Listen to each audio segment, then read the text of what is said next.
Hello students, today we are going to learn Marathi subject in Maharashtra Pradnyashod Pariksha, Standard 7th. Marathi subject, lesson number 1st, that is topic number 1st. उतारा व त्यावर आधारित प्रश्न. उतारा म्हणजे काय?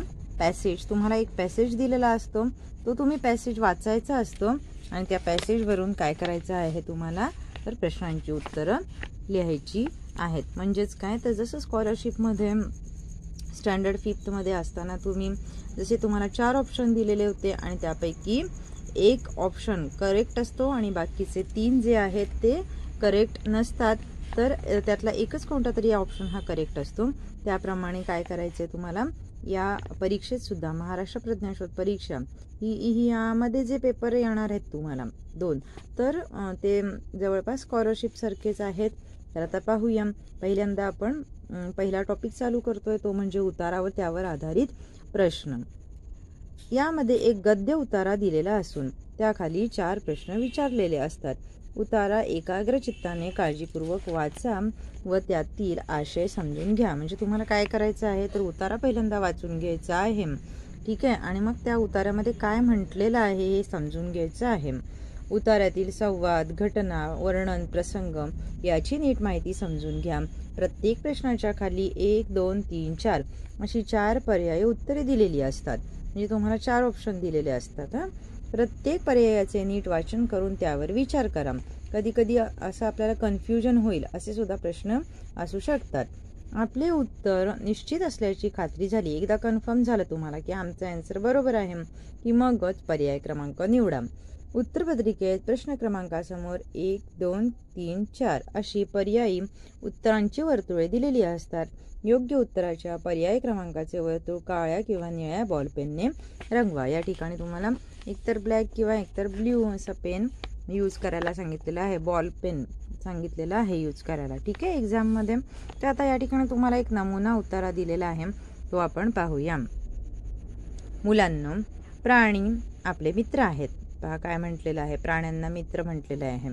माकडात आणि माणसात खूप साम्य असते. साम्य म्हणजे सिमिलॅरिटी. माकडांच्या देखील वेगवेगळ्या जाती असतात. माणसासारखे दिसणारे माकड म्हणजे गोरिला, ऐकला असेल हा शब्द तुम्ही. ही माकडे आफ्रिका खंडात कांगो नदीच्या खोऱ्यात राहतात. आता हे महत्वाचं आहे, त्यावर आधारितच प्रश्न असणार आहे. पहा, गोरिलाचे शरीर भारदार असते. आता यामध्ये गोरिलाचं डिस्क्रिप्शन दिलंय पहा. त्याच्या अंगात ताकद देखील खूप असते. मुख्य म्हणजे गोरिला शाकाहारी आहे, म्हणजे तो व्हेजिटेरियन आहे. तो फळे पाने खातो. गोरिलाचे तोंड आखूड, नाकपुड्या मोठ्या, डोळे बारीक असतात. त्याचे कान देखील छोटेसे असतात. त्याचा स्वभाव अगदी शांत असतो. एकांतात राहायला याला फार आवडते. गोरिला अगदी ताठ उभा राहतो, हातापायांनी चालतो. असा हा रानात राहणारा प्राणी आहे. याला पिंजऱ्यात राहायला आवडत नाही. याला स्वातंत्र्य मिळाले तर तो 50 वर्ष जगतो. आता हे 6th स्टँडर्डमध्ये तुम्हाला झालंय पहा, लाईफ स्पॅनमध्ये, ठीक आहे. कॅरेक्टरिस्टिक ऑफ लिव्हिंग थिंग्समध्ये झालेलं आहे लाईफ स्पॅन. ही पण एक कॅरेक्टरिस्टिकच आहे लिव्हिंग थिंगची, की प्रत्येक सजीव हा त्याचं एक लाईफ स्पॅन ठरलेला आहे. म्हणजे प्रत्येक लिव्हिंग थिंग जी आहे त्याचं लाईफ स्पॅन ठरलेलं आहे, ठीक आहे ना. की म्हणजे माणूस किती वर्ष जगणार, किंवा अजून कुत्रा म्हटलं तर कुत्रा किती वर्ष जगणार. प्रत्येकाचं लाईफ स्पॅन हे कमी अधिक आहे. तर आता या ठिकाणी तुम्हाला गोरिलाचं सुद्धा लाईफ स्पॅन दिलेलं आहे, तर 50 वर्ष जगतो. पण कधी, तर त्याला स्वातंत्र्य मिळाले तर, आणि त्याला पिंजऱ्यात राहायला आवडत नाही. आणि अर्थातच प्राण्यांना पिंजऱ्यात बंद करणं हे सुद्धा चुकीचंच आहे, नाही का.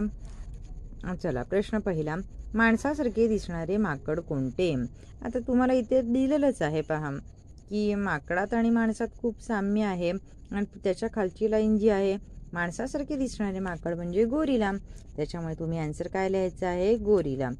हे बब्बूर किंवा ओरांग उटान किंवा चिंपांजी हे या ठिकाणी दिलेले नाहीत शब्द. ते काय सांगितलेलं आहे, गोरिला. म्हणून आपलं आन्सर काय असणार आहे, गोरिला. मग इथे तुम्ही काय करायचं आहे, तर 4 क्रमांकाचं वर्तुळ जे आहे ते काळ्या किंवा निळ्या बॉलपेनने रंगवायचं आहे परीक्षेमध्ये. गोरिला माकडे कुठे राहतात? पहा इथे दिलेले आहे ना तुम्हाला.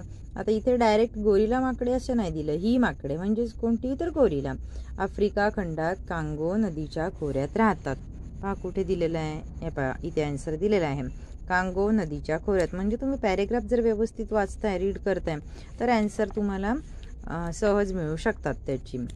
म्हणजे याचा आन्सर काय आहे, कांगो नदीच्या खोऱ्यात, ऑप्शन नंबर सेकंड. गोरिलाचा आहार कोणता असतो? आहार म्हणजे काय, तर काय खातो असं म्हटलंय ना त्यांनी. तर आता इथे पहा काय दिलंय, मांसाहार. मांसाहार तर नाही, शाकाहार सांगितलेला आहे. फळे पाने, दूध, माती. माती कसं काय, माती तर नाहीच. आता पहा इथे काय म्हटलेलं आहे, पहा इथे दिलेलं आहे तो फळे पाने खातो, म्हणजे ऑप्शन नंबर सेकंड येणार आहे. समजलं? तर आता पुढच्या व्हिडिओमध्ये आपण काय करूया, तर उतारा पहिला पाहूया. अजूनसुद्धा माझ्या चॅनलला जर तुम्ही सबस्क्राईब केलेलं नसेल तर सबस्क्राईब करा, म्हणजे अशा प्रकारच्या व्हिडिओज तुम्हाला मिळत राहतील. धन्यवाद.